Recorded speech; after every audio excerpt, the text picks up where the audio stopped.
kyenda mu ssatu nga bw'ogiraba bwe wenna tugoberera guno gwenkwata guno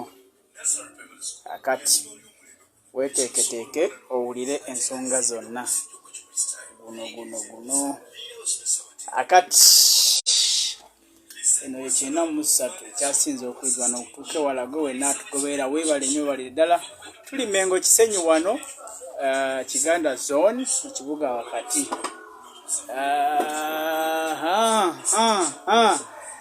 ebyo bye tugenda okwogera essaawa ziizo z'omuzaba ziweze 11 essimu kw'osobola okuba ng'oyita n'okuba essimu wali maaso tunaaba ntadde amasimu okuba live etwogera ku nsonga zonna ze ngenda okuba nga njogerako okuli eggwanga ekiri mu ggwanga lya Congo kaakano ate n'ekiri e Sudan ewali Paapa Francis ebiri e Burundi abakulembeze mu East African Community batudde olwali olunaku olw'eggulo batudde kugenda kumanya ebyatuukiddwako ate nebiki ebiddako ebyatuukiddwako binaateekebwa mu nkola oba nedda ogenda kumanya ekiri e Ukraine ne Russia kyekiddako Zelensky agamba ki Putin agamba ki byonna ogenda okubanga obimanya wano n'omulangira Jjunju Moses programu Namuziga natuuse dda okutuusa ate ensonga zonna nga bw'ogenda okubanga osuulira tugenda kwogera ensonga nnyingi nnyo kyenkusaba kimu gamba mukwano gwo bw'okalaba linki kagisharinge olaikinge commentinga tutambule ojayita maaso awo okuwe ku ssimu wali ate tuwayeemuuko essimu yange eri 07 ya WhatsApp eri 07 eri 07 ya mungalo eri 0773 06 45 eri ya WhatsApp 0773 06 4575 awoyisa message ku WhatsApp yange ategenda ku Motion Media YouTube channel olikinge okomentinge emboozi jeziyeyo nyingi nnyo zetukola ate ogenda kuba nazo ng'ozimanya okuzigwenya lwe akati katandike program wamma gwe wooli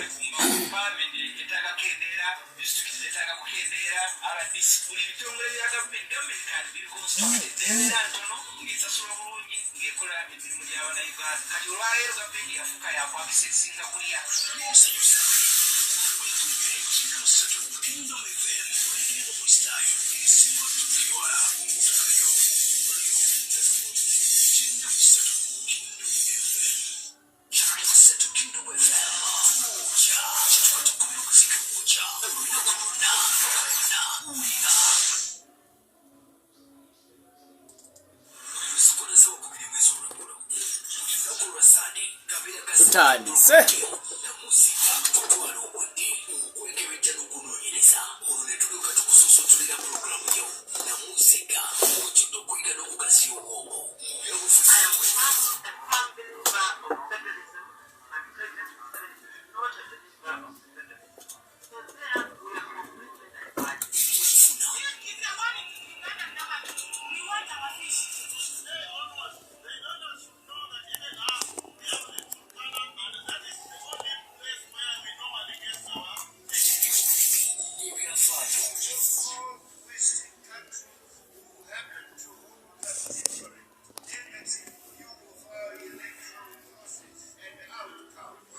yes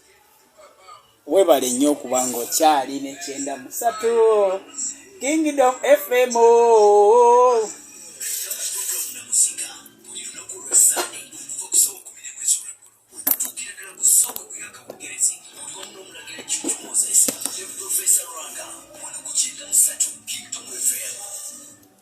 webale nnyo baliddala takulimbye 93 Kingdom FM kwoli esinga okuba kiriya n'okuwulirizibwa wano mu kibuga Kampala tusinzira okubanga tukuweereza ko wonna gy'osinzira okubanga otuwuliza tugabugambye nti tojjanga okwo weebale nnyo weebalire ddala kubanga ensonga zonna okubanga ozikuba budinda. Kkiriza nkubuuzeeko agyebale gy'okozeeko, gy'otuusizaako engalo, gy'otuusizaako ebirowoozo, ate ne kyembeera y'emu era ne by'osobodde okuba ng'oyambako abantu abatali bamu abagenza okulaba ku mikwano gyammwe. Tubakulisaayo nti mukulikeeyo ddala era tubakulisaayo ddala. Mmwe mwenna abakoseddwa mu mbeera emu oba endala, tugamba bugambi nti Katonda yekka kaabeera ekikubagizo eri ffe ffenna abaana b'omuntu. Buli eyatondebwa ku nsi eno ateekeddwa okulozaako ku bukambwe bw'okusoomoozebwa, era bw'oba tosoomoozebwa era ng'odduka okusoomoozebwa, kugamba kimu nti mpaawo kyojja kutuukako nga toyisoomoozeddwa. Afiiriddwa, Katonda kakubeerera ekikubagizo. Naawe watuse ku birungi, tukwebalizaako Katonda. Abafunye embaga, abava mu mikolo egitali gimu mukulikeeyo, abava okusaba ku Sun Focus Center, abava okuteekayo ekibereberye kyabwe mu mwaka guno, Katonda ojja bbawa omukisa. Katonda buli lw'omusoomooza ng'omuwa, ate naawe mwanattu akujjusa bintu era akusi amatama galina okuba gabeera masanyufu buli ssaawa. So n'olwekyo embeera eyo nnungi nnyo nnyini ddala. Kkiriza nkutegeeze eddakiika ziri 2 zokka ezise ku ssaawa 11 ez'olunaku olwaleero, ogenda eddakiika 7 zise ku ssaawa 11 ez'olunaku olwaleero, tugenda kuba twogera ebintu bingi nnyo. Ebisooka kitugenda okusooka okutunuulira emitwe egikulembeddemu ebyo. Paapa yamaze dda okutuuka mu ggwanga liri erya South Sudan, wabula waatuukiddeyo ng'abantu 27 bamaze okuttibwa. Awo nno nga tuvuddewo ate mu ggwanga erya Democratic Republic of Congo ekiri eyo kifumba mutuku, era ebivaayo biraga nti Paapa nawe yavuddeyo, biki byayogereddeyo, era abakulembeze ab'omuka guno ogwa East African Community batula bufofu nabo okulaba nga babaako kye bakola ku ebyo Paapa byayogedde. Biki byonna ogenda kuba ng'obimanya ku 93 FM. Ate nga ne mu ggwanga erya Ukraine, Russia gye yagirumba ng'ennaku z'omwezi 24 omwezi ogwokubiri, kakati ng'ennaku z'omwezi 24 omwezi ogwokubiri guno omwaka 2023 ogenda kuba gwera omwaka mulamba bukyanga eggwanga eryo lirumbibwa. Byonna ogenda kuba ng'obimanya ku 93 FM. Biki ebiriyo, era pulaani yino empya munaayi ngiguddemu ey'olutalo luno lwaki lwatandikibwawo, ogenda kuba byonna bimanyi. 93 FM tovaawo, tukimanyi, okimanyi bulungi nnyo. Tulina akanyumiriro kaffe wali mu kitundu ekyokubiri, okuba essimu n'ombuulira wawooli gwani era owuliriza 93 FM. Abatumbudde ebizindalo mwe nambaaniza nti mwebali nnyo mwebalirira. Katandikirewo munnange, sabbiiti eno wabaddewo okukyala kwa Paapa Francis okuva mu ggwanga eri erya akulembera omulangira w'Ekereziya Katulika. Twogera bwetyo kakati yabitaddemu engatto n'ajjako mu mawanga gano aga Afrika, era mu ggwanga mwe yasookedde eggwanga erya Democratic Republic of Congo, wano ewaffe ku mulirwano. Eggwanga lino lisangibwa wano mu Central Africa, era ng'eggwanga eryo wetuba twagala okumanya ensonga lwaki Paapa yazze mu nsi eyo. Ekisooka lwe buyeekera obuli mu ggwanga eryo. Obuyeekera obwo bwaki? Obuyeekera obwo bwatandikibwawo ekibiina oba akabiina akabayeekera akamanyikiddwa nga M23. M23 eno tugenda kumanya lwaki yava. Bw'oba oyagala okumanya ensonga eno entuufu lwaki, bino byonna bigenda mu maaso. Ekisooka tolina kwesulubabba kumanya byafaayo eby'eggwanga lino erya Congo. Bw'oba oyagala okunnyonnyoka ensonga eno, olina okuba ng'osooka omanyi ebimu ebikwata ku bintu eby'eggwanga eryo erya Congo. Lisangibwa nkubuulire nti lisangibwa ali mu Central Africa, era eggwanga eryo liri ku bugazi bwa emitwalo obukadde 2 n'emitwalo 3 mu 4 mu 14 mu 8 mu 5 mu 8 ku bugazi okutuddeko ensi eyo. Era nga mu East Africa oba mu Africa yonna ensi eno ekwata ekifo kya 2 ng'esooka gye bayita Algeria, ng'erina obwagaagavu oba kwetudde obwagaagavu bwa bukadde 2 mu emitwalo 3 mu 8 mu 10 mu 7 mu 4 mu 1 ekulitudde. Eggwanga eryo omukulembeze eyasooka okulifuga okuva mu mwaka gwa 1906 okutuuka 1965 bamuyita Joseph Kasavumbu ye yasooka okukulembera eggwanga eryo ng'era nga yali Congress politician mu biseera ebyo yasooka okufuga eggwanga eryo. Ate yaddako ye mukulu we mumanyi obulungi Mobutu Sese Seko oyo nga yalifuga okuva mu mwaka gwa 1965 okutuuka 1997 nga yakalakata eggwanga eryo emyaka wagindaba 32 ng'akalakata eggwanga eryo. Ono yazaalibwa mu mwaka gwa 1000 ngamba Mobutu Sese Seko yazaalibwa mu mwaka gwa 1903 n'afa mu mwaka gwa 1997. Lwaki yafa byonna ogenda kubanga obimanya. 93 FM kwoli dakika ziri 12 zokeze ku ssaawa 11 ezakawungeza kona kwa program bagita Namuziga. Tuvaawo ssaawa katwakyusizamu tuvaawo ssaawa 12 n'ekitundu. Kakati awo maaso tulinawo omusumba kituuka naye tugenda butereevu mu kkanisa ye akutuuseeko ekigambo. Kakati nno bw'oba omaze otegeera ebyo ebikwata ku ggwanga eryo obyafaayo kati tugenda tandikira mu mwaka gwa 1997 oyo ogenda kumumanya lwaki. Tulina okumanya ebyafaayo bino olwo tusooke tunyonyoke ensonga zino zonna lwaki zigenda bwe ziti mu maaso mu ggwanga eryo erya Congo. Munnange eggwanga lino lirudde mu katuubagiro kano okumalira ddala emyaka 30 era okubukuubagano buno wakati w'eggwanga erya Congo ne Rwanda munnange maze emyaka 30. Lwaki 30? Kinajjukirwamu mwenna mukimanyi bulungi nnyo. Ensonga eno yatandika mu mwaka gwa 1906 era eyali omubaka wa parliament bamuta Daudi Ocheng yatuuka n'okugireetako mu parliament ya Uganda ng'agamba bannaye ensonga eno yali esusse obw'omulamuzi ng'ayagala eggwanga lya Uganda libe nga libaako kirikola. Mu 1994 waaliwo ejje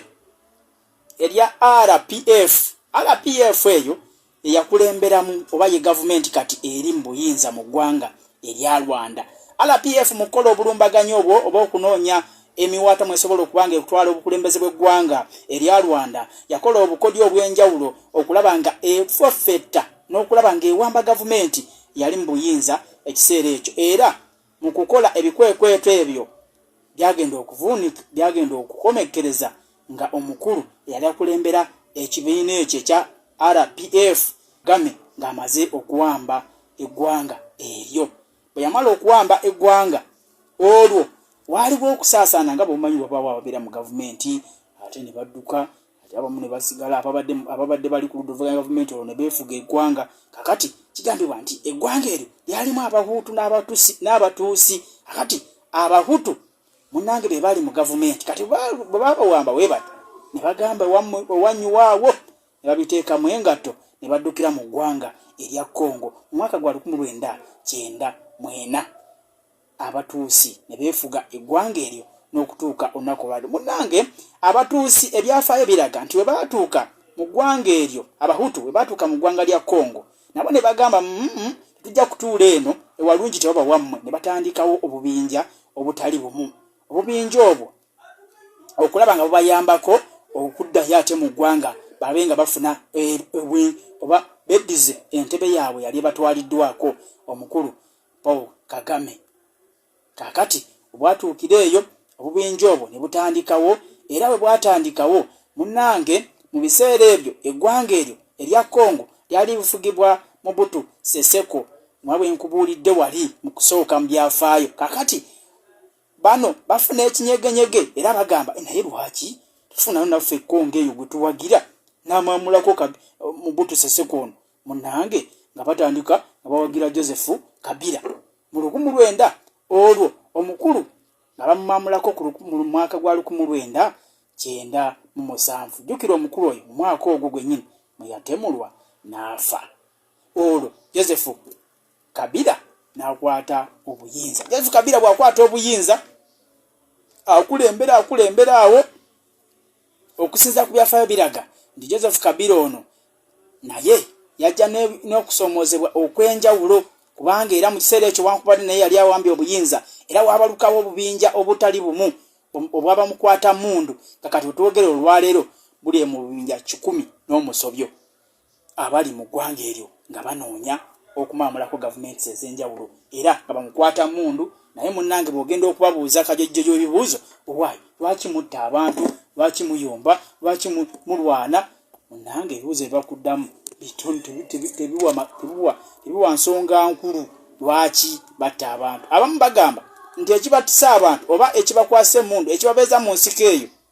munnange tebaagala buyinza baagala bafuneyo awo obufofofo babeere eyo bafune wamba district ng'eye Masaka n'agifuga naddako nawamba ey'Empigi n'agifuga ebimuwamba district ey'Empigi webale nnyo bali ddala 93 Kingdom FM esinga okuba kiriya n'okuwulirizibwa wano mu kibuga Kampala tusinzira okubanga tukuweereza wonna wosinzira okubanga otuwuliza webale nnyo webalire ddala 93 Kingdom FM ene esangibwa mu kibuga wakati ndi ku mwaliro gwa 2 tusinzira okubanga jjojjo bya emikutu gya mawulire giwira programu nga zino ez'okunoonyereza ate n'endala mawulire amasunsule amawulire agali kwosha akati no 93 Kingdom FM yeno etatonyeza wobeera wenna osobola okugenda ku mutimbagano oba ku simu yaseresa mugenda mu Google Play notunoonyako 93 Kingdom FM app no downloading ne wobeera mitala w'amayanja agamba atya Pastor Jack Kayindu David Germany ogamba otya Blaza Gilbert ogamba otya Thomas Buhumla ogamba otya mwena abaliko nga mutuuliriza agamba atya Michael Enatete agamba atya Yasin Enatete agamba atya Serwadda agamba atya mwena gimusinda okubanga mutuwuliriza mwebali nnyo mwebalirira dakika zo zeeyera nakubulidde nti munnaye mu dakika wali 35 wennaaba nkomyewo ngenda kuba twogerako nawe ombuulire oli ludda wa programu ogiwulirako oli oyogera bwogezi ndi wano nze gundi netuvaawo kakati we tukomye wali tuli ku nsonga tulize yakatutuukako eyakateekako akaleere tukuwooli otunyukunyonyogererawo mu leediyo yo mu y'emmotoka ey'essimu leediyo eri kaseti yennyini bazikyaliyo Masake kaseti eyo yali boggola sembule waliwo zisembule waliwo endala nnyingi nnyo sone leediyo zonna mwosinzira okubanga otuuliza weebale nnyo bali ddala kakati we tubadde munnange akabaate kagwa mu ggwanga erya Congo naye eggwanga erya Congo abayekera ba M23 bingi nnyo ebize byogerebwa nti bateekebwamu obuyambi era abali emabega yenna ye abasajja bawanika ebipande waggulu bagamba Yoweri Kaguta Museveni bwabula wa Uganda saako ne owe Rwanda bye bali mu kuteeka abantu bano naye alipoota evuddeyo ng'erumika nti ate Rwanda yeteeka ensimbi mubayekera bano aba M23 wentuukidde wali wemaliridde wali wenfundikiridde wali ogenda mulango kubuulidde nti abantu bano batandika obuyekera oba obubinja buno obusoba ddala mu 10 obwaba mukwata mundu abali mu ggwanga erya Congo nga bwe nakuwulira nti eggwanga erya Congo litudde ku bugazi bunene nnyo obwabukadde obusoba mu 2 n'omusobyo kakati abantu abo olw'okuba nti ebibira ebiri eyo mu Congo biyitirivu olwo abantu bano bamukwata mundu okuva mawanga agatali gamu ne mu Congo buli bwe babafuna ababakijjanya oba gavumenti eziba azirudde ku buyinza wabaayo abayekera abamawanga ago abaddukira mu ggwanga erya Congo olw'okuba nti linene bwaguuga liyina ebibira ne beekukuma oyo nebakukuma omwo ne basundika okukyojjonya abantu mu bitundu ebitaliyomu kakati nno awo tukomye nga nkubulire nti buli obubinja nga 10 obuliyo lwaki gye buli ekisooka tebalowoozanga kukwata buyinza mu mawanga mwe bava kewabe Congo kewabe Rwanda kewabe wa tebabirowoozangako kye balowoozaako bye bino baagala okubanga bawamba bu district obusangibwa mu mawanga erya Congo kati bakawamba ebyobugagga muganda wange atuuliza 93 Kingdom FM ebiri mu ggwanga erya Congo biyitirivu era alipoota gyenfunye waneraga nti eggwanga erya United States of America lyavaayo n'alipoota negifunye negamba obuse obuse obusoba 24 bwe buli mu byobugagga ebiri mu ggwanga erya Congo kansubire tokyebuuza lwaki obubinja bukyali bungi nnyo kakati Kabila bwakwata obuyinza era akalakata eggwanga eryo erya Congo emyaka 18 yagezaako okukola ekisoboka kyonna kyonna okulaba nga akyusa abantu abo ebirowoozo byabwe era yagezaako okusinkana abakulu ababukulira alabe engeri gye basobola okukwatagana ne bamugamba abamu baagala n'akwata ebifo mu gavumenti ye mwe yali n'afuula ba vice president oba abamumyuka okuva mu bubinja obwo bana n'abawa ebifo ebyo. Teyakomawo n'akwata n'abamu n'abayingiza mu magye g'eggwanga munange, era abamu baasulawo ebifo ebyo ne baddayo mu nsiko. Kakati Tshisekedi akwata obuyinza naye ajja Joseph Kabila amaze naye okuva mu buyinza. Felix Tshisekedi naye bwe yajja yasookerako okulowoozaako kwe kulaba engeri bw'asobola okumalawo obutakwatagana buno obuli mu ggwanga erya Congo n'okubalaba ng'azikiza obubinja buno obuli mu ggwanga erya Congo obulemesezza enkulaakulana okugenda mu maaso. Bino byonna mbikuleetera nga njagala okutuusa ku kinyusi lwaki Paapa Francis yasazeewo agende mu ggwanga erya Congo na lwaki ebigambo byayogedde yabyogedde. Kaakati naye bw'alaba nga bamulemye kyeyasalawo kwe kuyita mu mulirwano we anti omulirwano gwokya bbiri n'agamba mukulu Museveni owa Uganda, lwaki tonnyamba ne tugoba abantu bano ne Rwanda? Munnaaye Yoweri Kaguta Museveni ng'amugamba ekyo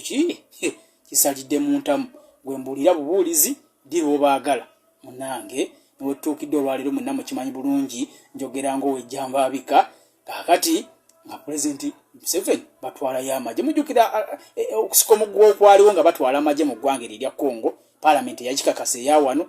era ne batwalibwayo ne bakomawo ne banyonyola oluvannyuma. Kaakati abayeekera abo bali ewa bakijjomi. Kaakati bituukidde olwaleero era abasajja aba M23 bakyalemeddeko bayigga era batulugunya abantu bannansi b'eggwanga eyo erya Congo ekimazeeko abantu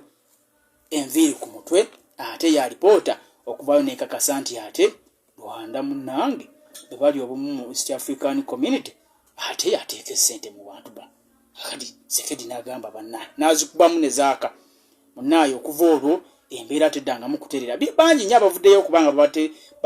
babakanyisisa nti munnaye jangu twogere. Kaakati kwe kuli ne Pulezidenti wa Angola yabatuuza n'agamba ne twogere. Ebyo byonna nga weebiri bigenda mu maaso, Congo n'egamba tetujja kutuula naffe katwerwaneko. Wenjogerera bino eggwanga erya Congo lyaweze mbagirawo ennyonyi yonna eriko ekigambo era ng'eyiseeko mu ggwanga lya Rwanda teyina kuba ng'etonnyako mu ggwanga erya Congo.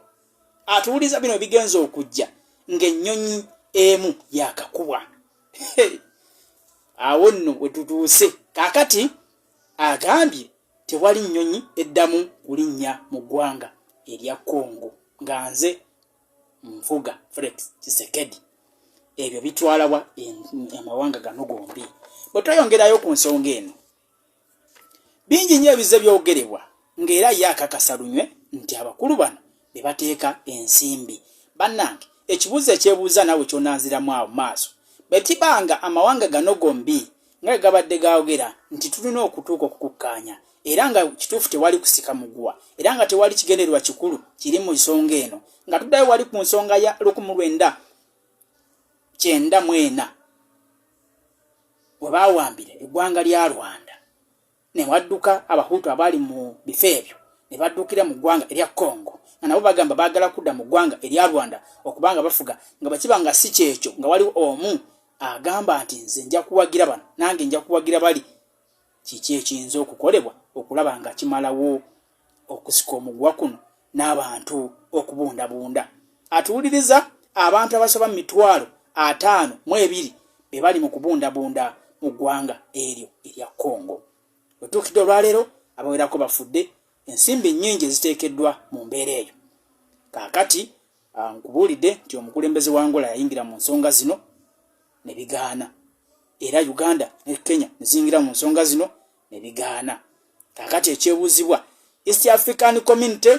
gye nkubuulidde nti eyingidde mu nsonga zino. We tujjidde ku mpewo olunaku olw'eggulo nkutegeezezza nti abakulembeze ku kakiiko kano oba mu mawanga gano abatula kakiiko aka East African Community baatudde dda okulaba nga batema empenda butabe basobola okumalawo obutakwatagana buno n'okumalawo entalo eziriwo wakati w'amawanga gano.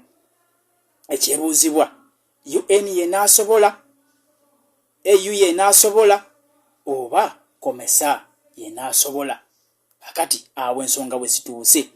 Kinajjukirwa nti guno si gwe mulundi ogusoose eggwanga lino erya Congo ne Rwanda okutuuzibwa ku ntebe emu okutuukako okubaako ensonga ezimu ze batuukako. Ebutuukidde olwaleero nja kukuzayo mabega nnyo mwezi gwa 11 omwaka ogwa 2022 eggwanga lino erya Congo atuwuliriza munnange lyatuuzibwa ne bakakasa ti n'abayeekera abaali beesomyo era M23 baali balina okuba nga bateeka wansi ebyokulwanyisa okumala akaseera akatali kagere. Naye munnange netuukidde olwaleero era nnaku z'omwezi 22 Januari omwezi guno abantu abasoba mu 27 battibwa mu ggwanga wali erya Congo. Era okumanya bano abayeekera tebasaaga ne bawamba n'ekibuga ne bawamba n'ekibuga wali mu Misisi bagita Mississippi kitebe ekyo bakita Mississippi oba kisangibwa wali mu New Road oba kimanyikiddwa nga province eya capital city eya Goma. Awe batudde era ebitundu ebyo byabwe bagamba tugenda kuteeka wansi mundu musaaga. Kakati bivaayo biraga nti abakulembeze bano batudde olunaku olw'eggulo okuli owa Uganda, okuli owa Burundi, okuli owa Congo, okuli owa Rwanda, okuli owa Kenya, Tanzania okutema empenda. Bana basajja bakulu twegayegayeemu kiki ekisaanidde okuba nga kikolebwa okulaba nga embeera eno ekoma. Abakulu bwe twogeddeko nabo abalwanizi b'eddembe ly'obuntu mu ggwanga erya Congo okuli bamwita Etienne Kabali agambye mulwanizi wa ddembe lyabo oba wano mu Uganda olize mugeza ku Livingstone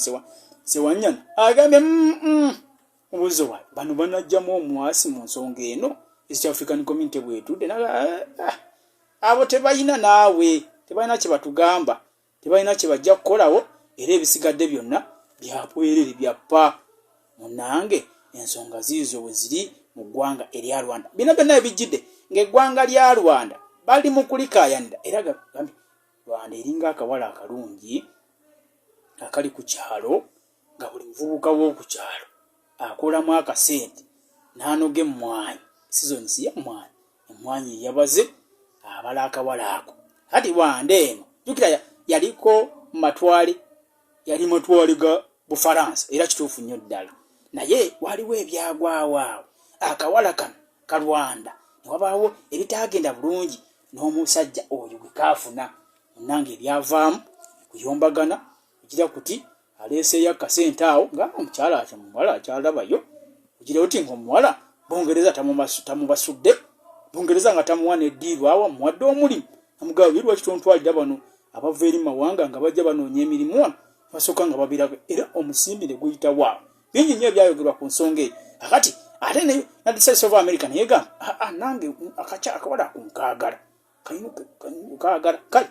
abandi bakakaayani naye kansooka enve wakitunze gomba wenkomawo ogenda kuboyita ku ssimu 075 19 5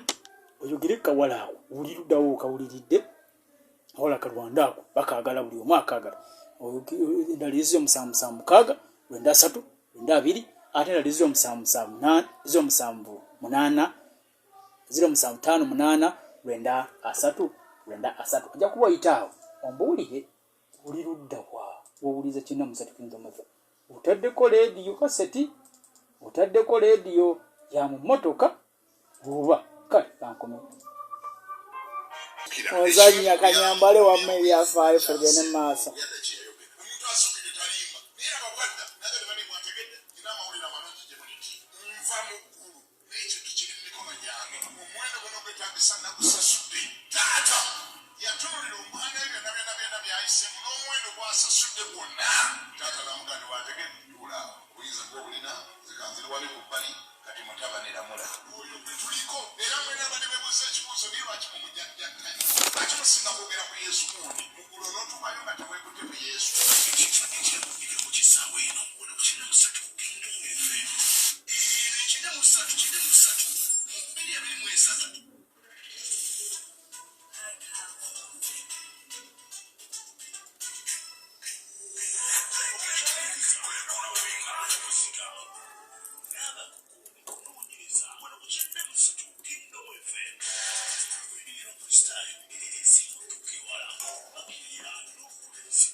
webale nnyo tolimbye kyenda musatu Kingdom FM esingwa okubakiriya n'okuwulirizibwa bw'osinzira wonna okuba ng'otuwuliriza webale nnyo webalidda tojjanga okwo. Eno pulogulaamu ye Namuziga etandika okuva ku ssaawa 10 mpaka ssaawa emu ey'akawungeezi n'olunaku lwali tugenda kukoma ku ssaawa 12 n'ekitundu olw'ensonga nti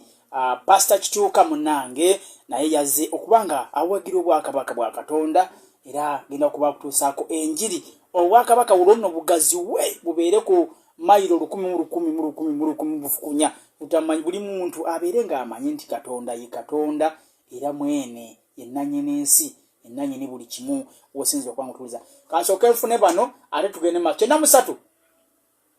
owaayi onjagala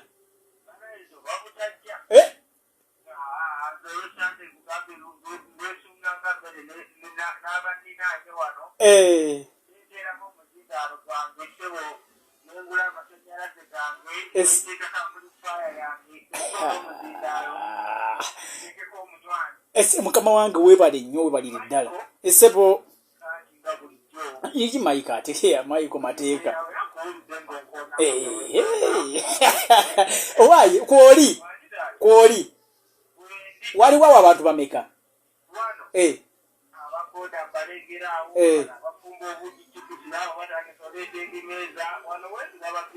kale webale kuyiiya kola katugende maaso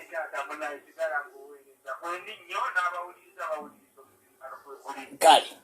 oyo mayiko ali wali nateete webale nnyo mayiko muganda wange ensonga bwezo bwe ziri omanye ebintu bino tubisoosowaze twewagire okitegera era mayiko ngenda kujja nkunoonyeekaawo atugendeko mu kafo kaffe kalinga bw'omanyi oba buugi tubunywe mbeera bwete bwe kyenda musatu Kingdom FM kwoli nze omulangira Jjunju Moses waveekaawo wansi enyuma wokota era tutambula ffenna kyenda musatu hala baba esebo oli mbusaana baba Moses baba bugerere esebo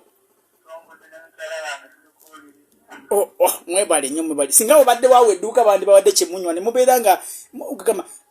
mubugirizibwa kale Moses second name okay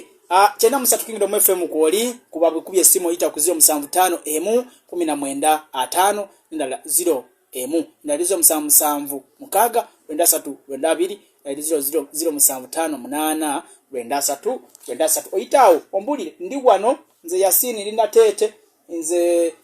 Moses ndi bugerere ne mukyala wange tuwuliriza nga obawulidde ate n'abaana mbateeke ku programu zino kubanga programu zino ez'ebyafaayo zitulaga gye twava ate ebyafaayo biraze munnange atuwuliriza Moses nti oba tomanyi gye wava nejolaga obuusabuusaayo kale masimu gakyali manyi naye kaŋŋende mu maaso n'ensonga obudde bunakuliri nti munayi dakiika ziri 3 ngenda ziwa Pastor Kituuka era tuvaawo kwajja okuba kutuusaako ekigambo kya Katonda kale akati bwe tukomye munnanga atuwuliriza eyakateekako kyenda musatu Kingdom FM dakiika ziri 4 munnya tereze essaawa ana munnyezese ku ssaawa 11 tegeeza buli dakiika 16 zokka okutuuka ku ssaawa 12 ez'akawungeza kolunaku alina ku lwa Sande oli awe wako owumuddemu owuliriza pulogulaamu Namuziga webale nnyo walirira kakati ensonga enkulu yonna lwaki tuyise eri njagadde okukusiigira ekifaananyi we byali nakyo ekiyinza okuba nga kyavaako embeera etuusiza wano okuleeta Paapa nga Nabbugisi mufungizi yazze n'asooka ayomba yayombye biki lwaki yayombye Paapa yatuuse ku lunaku olwokusatu mu ggwanga olwokusatu mu weekend mu ggwanga erya Congo yatuuse abantu ne bamukubira emizira abantu ne bamwaniriza ensonga eyamuleese kwe kulaba nga yabuuza eggwanga lino erya Congo obuzibu bwonna bwavaawa era ye munne mu bigambo bye yakyogedde lunywe ng'omusezi agula essowaani nti ono omuntu ebisowaani gye mulaba ninda kuliirako muntu abantu babano nga bamwaniriza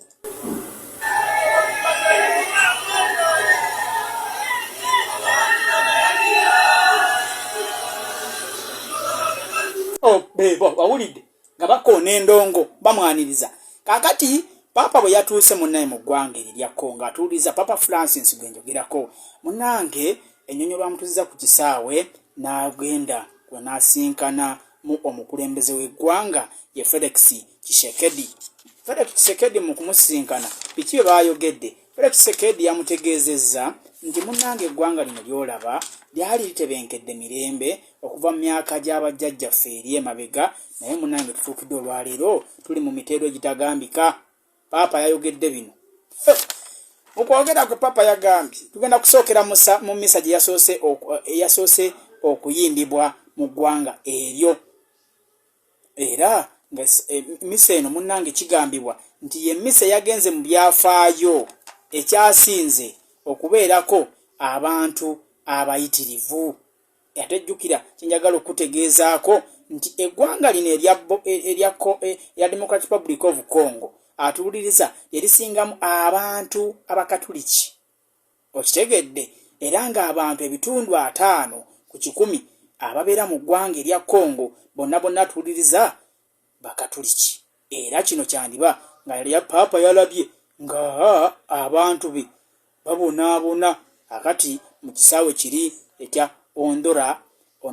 mu yakubye olukuŋŋaana olwo olwabaddeko abantu namungi ne namungi w'omuntu abasoba mu kakadde akalamba. Era nga nkubulidde abantu ebitundu 5 be bali mu ggwanga eryo abakatuliki geregere. Akati kinajjukirwa nti ne mu mwaka gwa 2004 olukuŋŋaana olwali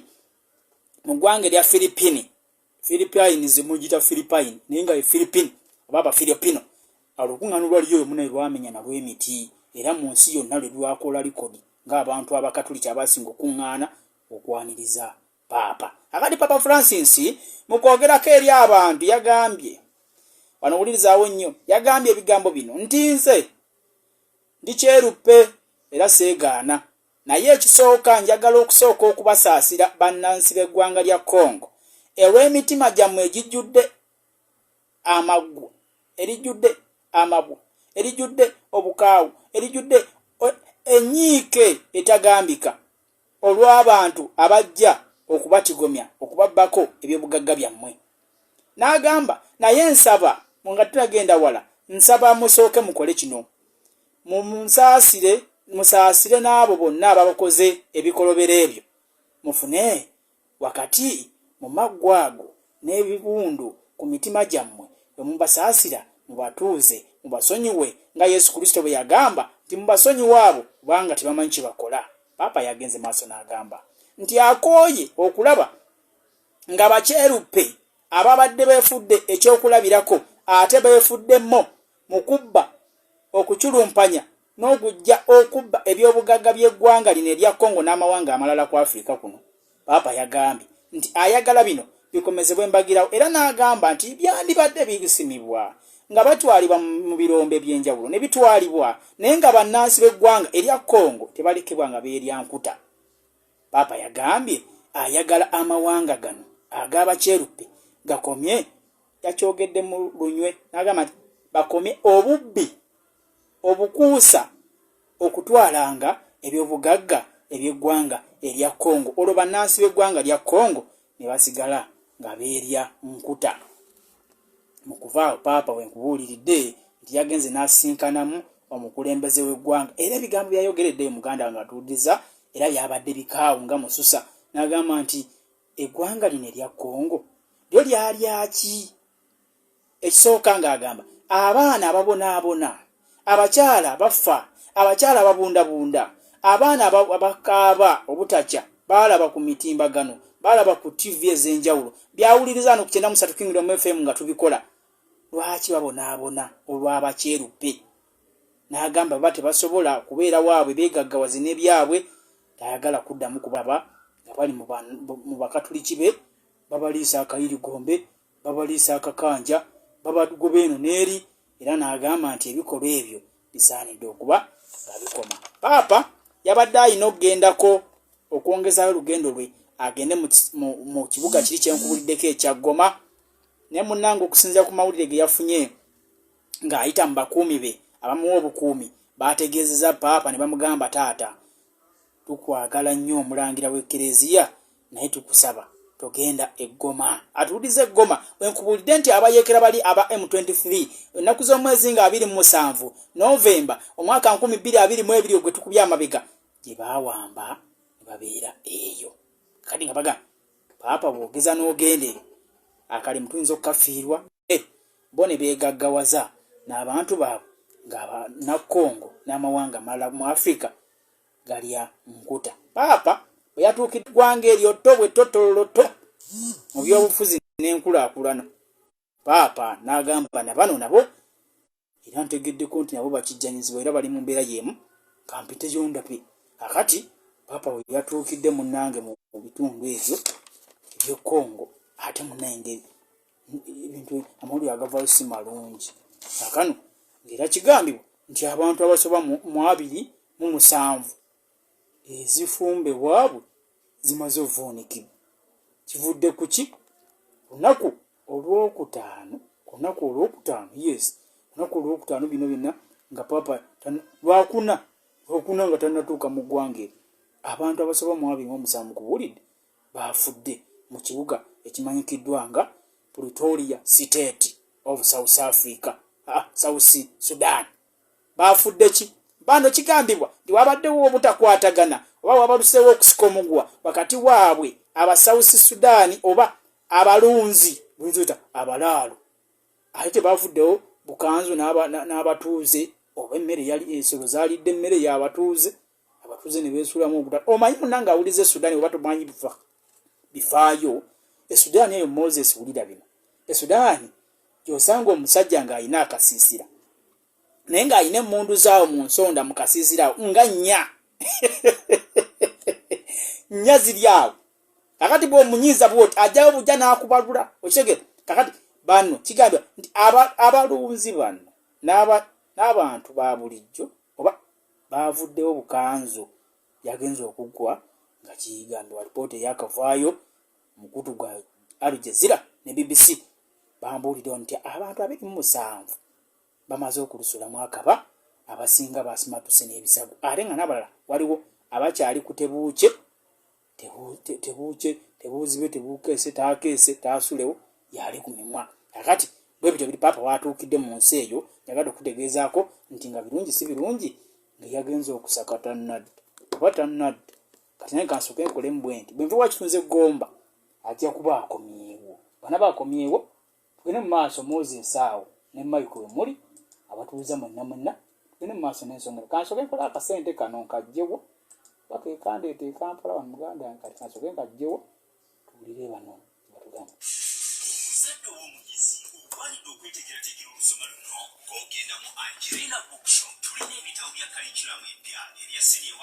yes babro mugamba ki oli stede we tuli waka wali katumala okunywamu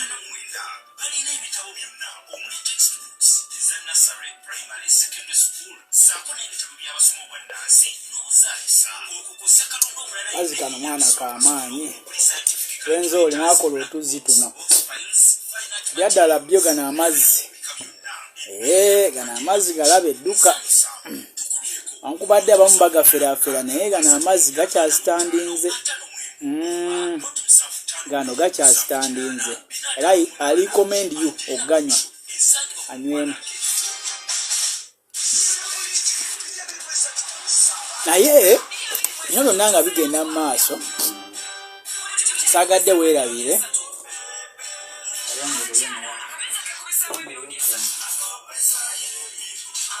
mbadde nkugamba nti ebyo byonna nga bikyagenda mu maaso ensonga zino zonna we zivudde kuba waliwo nga bwe nkubudde nti emabega wali wonna waliwo abakulembeze Mobutu Sese Seko bano bakabira kati nga bwe nkugambye wali nti wakati w'omwaka gwa 1994 abakulembeze bano Uganda, Rwanda bagezaako okuyamba bayamba Joseph Kabila okugenda okuwamba obuyinza ate nga jjukira bulungi nnyo yabe bamu abayambako waliwo obukundi bungi nnyo mu East Africa wano nga buyambagana okuwamba obuyinza mu mawanga amalala nga singa obeera munnayuganda ng'oyagala kuwamba mukulembeze ali mu Uganda nga ofuna obubinja buli nga bwenvudde buli 10 obuli mu Congo nga bukuwa amaanyi bukuwa emmundu ng'oyambibwako n'abazungu abasobola okukuyambako kati olwo n'osobola okubanga organizinga oba weteekateeka ofuna ebyokulwanyisa ofuna abajaasi nga kukuba emmundu zitivagani naye nga akabinja ako Russia yekakozesa ennyo mu kulumba amawanga amalala naye nga bwe kakolako okulumba ne katta abantu oba ne kakola kikakoza ataka zonna Russia evaayo nekesamula kati akabinja ako kaalingawo kati nga bwe bajja ne bawamba obuyinza tugambe bakozesa